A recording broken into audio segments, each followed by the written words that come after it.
Sadaka sehemu ya 14. Mimi naitwa Felix Mwenda kutoka Simulizi Mixi.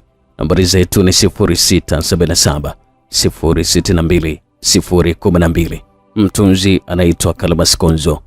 Nambari zake ni 0744 970 447.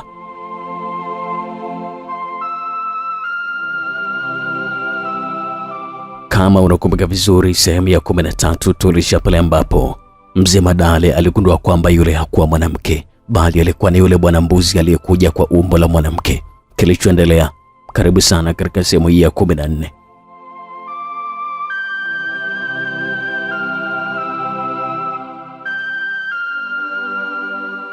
Yule bwana mbuzi katika umbile la mwanamke mrembo alicheka kicheko cha kutisha sana.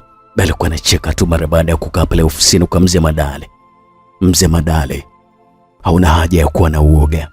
Haya ndiyo maisha ambayo umejichagulia mwenyewe. Bwana mbuzi alizungumza vile. Hivi ni nini ambacho nakitaka kutoka kwangu, shetani mkubwa wewe? Mzee Madale, unanifurahisha sana. Yaani wewe ni msahurifu sana mzee. Yaani ni leo tu umeshasahau kile ambacho nilikwambia. Bwana mbuzi alizungumza vile. Ni kitu gani? Ni kitu gani uliniambia? Nilishakwambia kwamba nimekuja kwa ajili yako.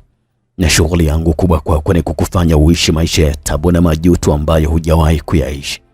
Nimekuja kulipa kisasi. Bwana mbuzi alizungumza vile. Ndio ukaamua kabisa hadi kumpoteza mwanangu, sio? Mzee Madale alikuwa anauliza kwa hasira sana. Hilo mbona ni ndogo sana? Jiandae kwa makubwa zaidi ya hilo. Yanakuja. Bwana mbuzi alizungumza huku akiwa anacheka sana. Alikuwa anacheka.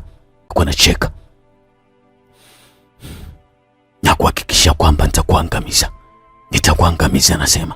Hilo hauwezi kabisa. Hauliwezi hata kidogo. Mimi sigusiki. Kaa tayari. Makubwa yanakuja. Bwana mbuzi alizungumza na kisha alitoweka kutoka machoni kwa Mzee Madale. Hakika Mzee Madale alikuwa ametishika sana katika moyo wake.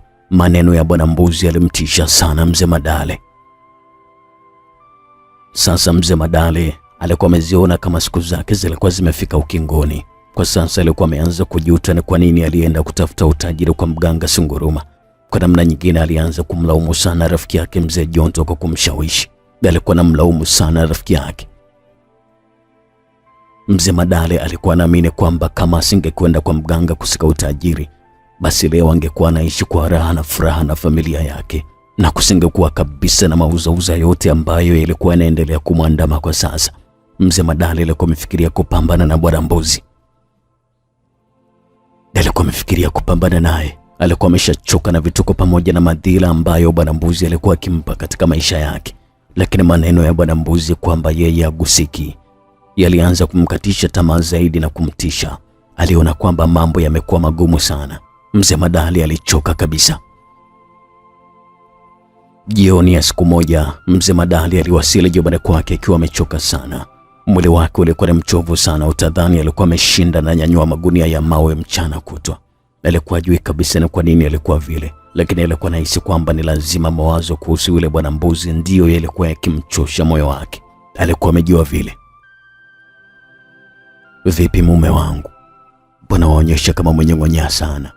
Au unaumwa mume wangu? Mimi niko salama kabisa mke wangu.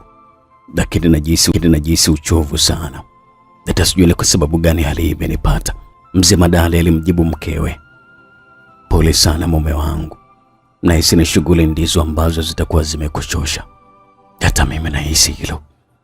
Nahisi hivyo mke wangu. Nadhani uende kwanza ukaoge, uchovu wote utakatika. Mke wa Mzee Madale alizungumza vile. Sawa mke wangu. Sawa. Baada ya hapo Mzee Madale alienda moja kwa moja mpaka bafuni.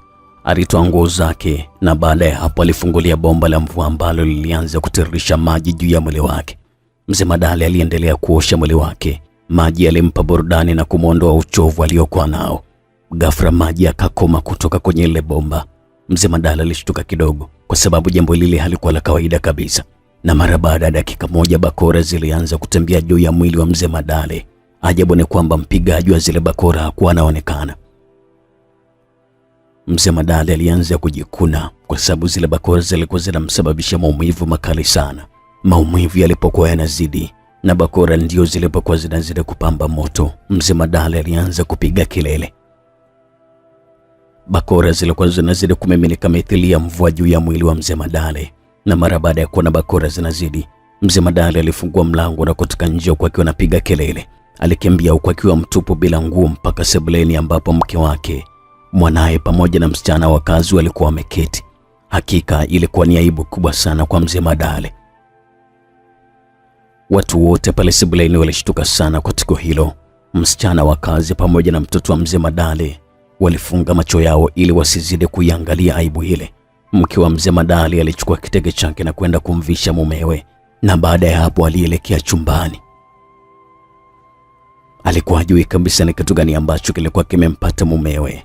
Walipofika chumbani, mke wa Mzee Madale alibaki akiteremka na machozi. Alikuwa analia tu. Alikuwa ameshindwa kabisa kuivumilia aibu ile ambayo mumewe alikuwa ameisababisha. Alikuwa analia mke wake. Ni nini kimekupata mume wangu? Mama Madale aliuliza huku akiwa na bubujiko na machozi. Mzee Madale alishindwa kabisa kumjibu mumewe zaidi ya kububujiko na machozi pia. Aibu ambayo alikuwa ameipata mzee yule kwa familia yake, alishindwa kabisa kuihimili ndani ya moyo wake. Alikuwa analia tu. Mume wangu, ni nini ambacho kimekusibu? Mke wangu, hata sijui ni kueleze kitu gani. Nikiwa bafuni nilianza kupigwa bakora, lakini mtu ambaye alikuwa akinipiga sikuwa namuona. Mzee Madale alizungumza kwa akiwa na bubujiko na machozi.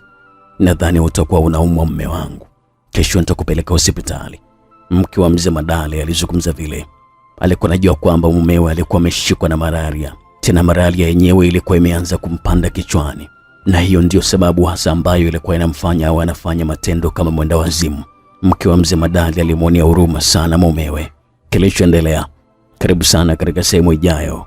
Mimi naitwa Felix Mwenda.